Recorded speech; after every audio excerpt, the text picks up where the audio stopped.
Chapter 3, page 13. Saturday morning, I stood behind the sideline at midfield, holding the ball over my head with both hands. This was a crucial throw-in. We were down by 1 goal, with only 20 minutes left in the game. While losing the game would knock us out of the tournament, it wouldn't help our chances. The top 8 high school teams in the Southwest states, including California and Texas, were here for the round-robin tournament. After every team had played every other team once, the top 2 would face off in the finals. The winning team would go on to the national tournament, to be televised on ESPN. I scanned the field. Our team wore blue jerseys. Theirs wore red. No matter how hard I looked, though, I would not see Caleb Riggins. He had missed this game, too. I looked for an open blue jersey. It wasn't easy. Red clogged the middle, taking away a direct attack. Red players danced around, covering our blue. I faked a throw. Ben saw Steve Martindale break loose on the other side of the field. Careful, I told myself. Under pressure, it is too easy to make a mistake. I needed to keep both feet on the ground as I threw the ball. It might be routine in practice, but in a tournament, there is no such thing as routine. Steve stopped, dashed forward, faked a move to the left, then spun back. I was expecting that. Steve's my closest friend on the team. He's tall, skinny, and has red hair that hangs over his eyes, so he wears a headband when he plays. I threw, anticipating where Steve was headed. He didn't have to break stride as the ball reached him. I didn't just stand and watch, though. I sprinted for an open space just behind him. I knew the ball was coming back to me on a give and go. It did. I trapped it with my right foot. I knew I had about a second before a red forward was on me. I pretended to mishandle the ball to give him confidence. It worked. He overcommitted, hoping to strip me of the ball for a clear shot at our net. I could try my next move only because I knew Steve was ready to back me up and cut the red player off if I lost the ball. I didn't. I flipped the ball past the red forward and caught up with 2 steps later. Now, briefly, there were 10 of us against 9 of them. I kept dribbling ahead. 2 reds peeled off to intercept me. That was all I needed. 2 of my teammates were streaking for open positions upfield. Time for a killer pass. I knew I could catch the other team by surprise. All game, I had been hitting first touch push passes, dumping the ball off immediately with a short, safe passes. Not once had I shown the ability to bomb the ball. I kept my head down, trying to fool them into believing I hadn't seen those 2 blue jerseys cut past their midfielders. With a quick flick of my right foot, I served up a 40-yard crossfield pass with some left-to-right spin. Part of making a pass like this work is knowing your teammates. A lightning-fast player will want the ball to land beyond the defenders so he can zip past them, reach the ball first, and move in to score. A big, strong player might want the ball right at his feet. A tall player might want it in the air so he could knock it down with his chest or head. As the ball made a banana curve through the air, high above the defenders, I knew I had laid it in perfectly.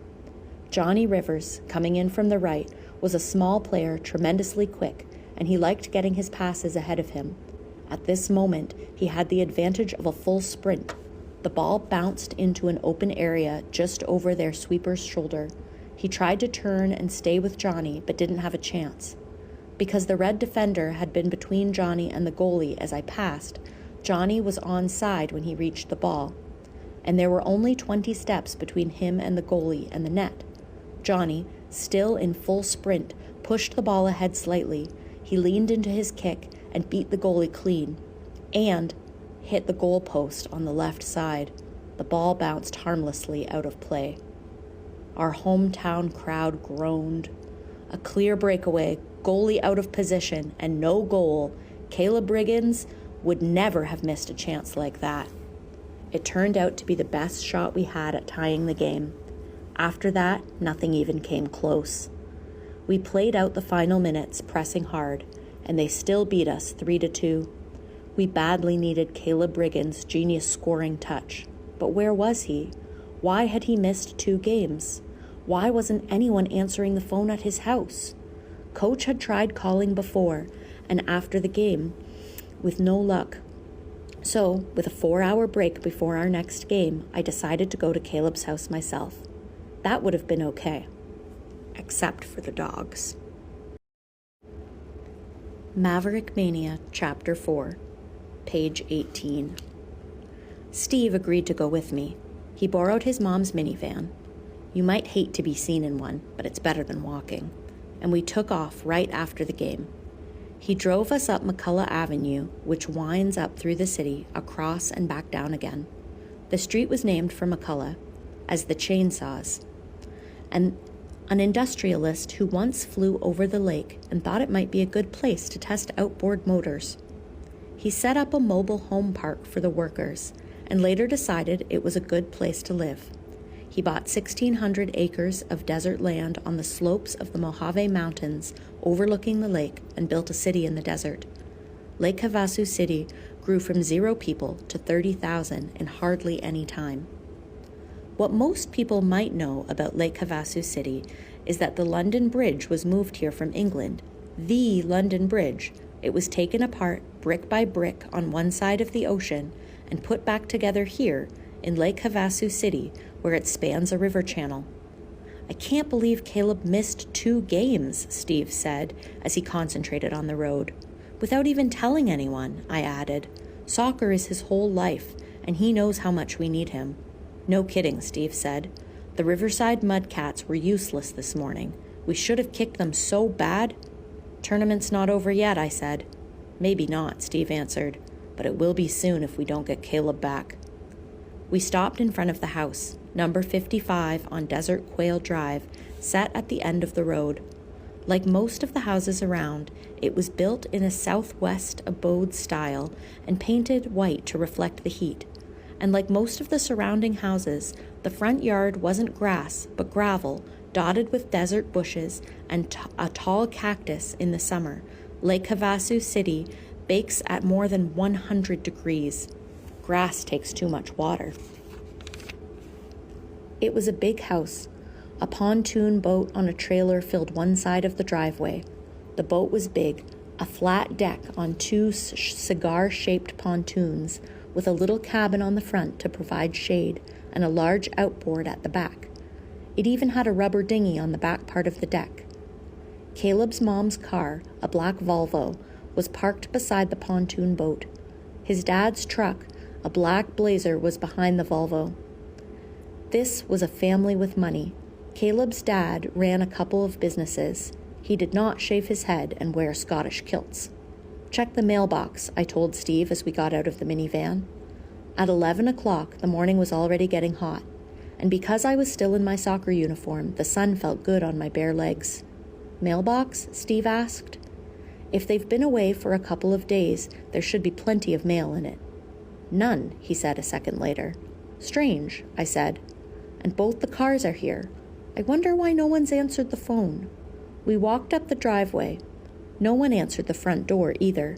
They've got to be up here, I said, unless someone picked them up. What if they're outside around back? Steve asked, pushing his long hair from his eyes. Worth a try, I said. We walked around the house and stopped in our tracks when 2 large German shepherds began to bark at us from a kennel. It took us a second to realize they were locked behind the wire fence. Steve dramatically placed his hand over his heart. Thought I was dead. Me too, I answered. The lawn chairs were empty. The swimming pool was covered. Safe to say there's no one back here. Unless, of course, they're hiding inside and don't want to answer. The dogs kept barking. All right, I told them. We're going. We started back toward the front of the house. Guys! Startled by the voice, we turned back.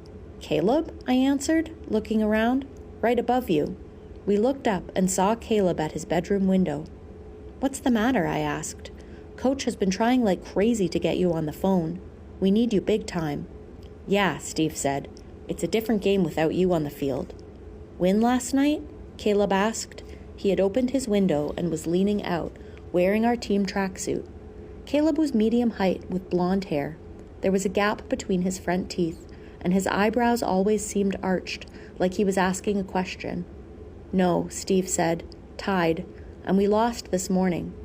The only good thing about the games was when a snake attacked this woman, and she ran onto the field. What? Long story, Caleb, I said. Not worth listening to. I gave him a puzzled frown. What's up? Why'd you miss the games? Are you going to be there this afternoon? Caleb's face twisted with anger and grief. I'm grounded. Get real, Steve said. You, goody two-shoes, grounded. I elbowed Steve. On the way back, he and I would have to talk about this thing called tact. I was supposed to get all A's, Caleb said, but I got a B+ in science, and that was it. They told me no more soccer. But Caleb, I said, don't your parents know how important this tournament is? He shrugged. Looking closer, I wondered if he had been crying. They won't let me out of the house. Like as if you're in prison, Steve said. That's not right. A slight click reached our ears. Caleb's jaw dropped. He pointed at the kennels. The latch of the kennel door had somehow opened. Guys, Caleb shouted, the dogs. But Steve and I were already running. The dogs had pushed the gate open. To them, we were as tempting as fresh hamburger. They didn't even bother to bark as they bolted straight toward us. Steve and I scrambled around the corner of the house and ran for the end of the driveway, arms pumping, legs churning. To the top of the van, I shouted. It's our only hope. Climb the van. Steve didn't say anything. He was too busy pushing off me to get ahead. Behind us came the scratch of dogs' nails scrambling on concrete. Not a nice sound, especially when you're in front of it. I had almost reached the end of the driveway when I heard a dog's jaw snap closed. At the same time, I felt a hard tug at my shorts. I kept running. We hit the street and beelined toward the minivan. Bang! We both slammed into the side of the van to stop our momentum. It was quicker than trying to slow down. Steve nearly pushed my head off as he scrambled up. I reached the roof of the minivan a few seconds later. We looked down, expecting to see two vicious German shepherds leaping up at us. But they weren't even close. They had stopped just at the edge of the yard. They sat there, whining in disappointment at our escape, and gazing at us with longing eyes. I hit Steve in the shoulder. Hey, he said, what was that for? Pushing me back toward the dogs as we ran, I said. If you were that desperate, why didn't you just flat out trip me? I thought of it, he said. He was panting for breath, just like me. But I figured it would be worth it if both dogs stopped to get you. Jerk, I said. That's me, he grinned. Just remember, I've got the keys, and it's a long walk back. I shook my head, but my mind was already on other thoughts, like why Caleb's parents were so strict, and how to get Caleb to the next game.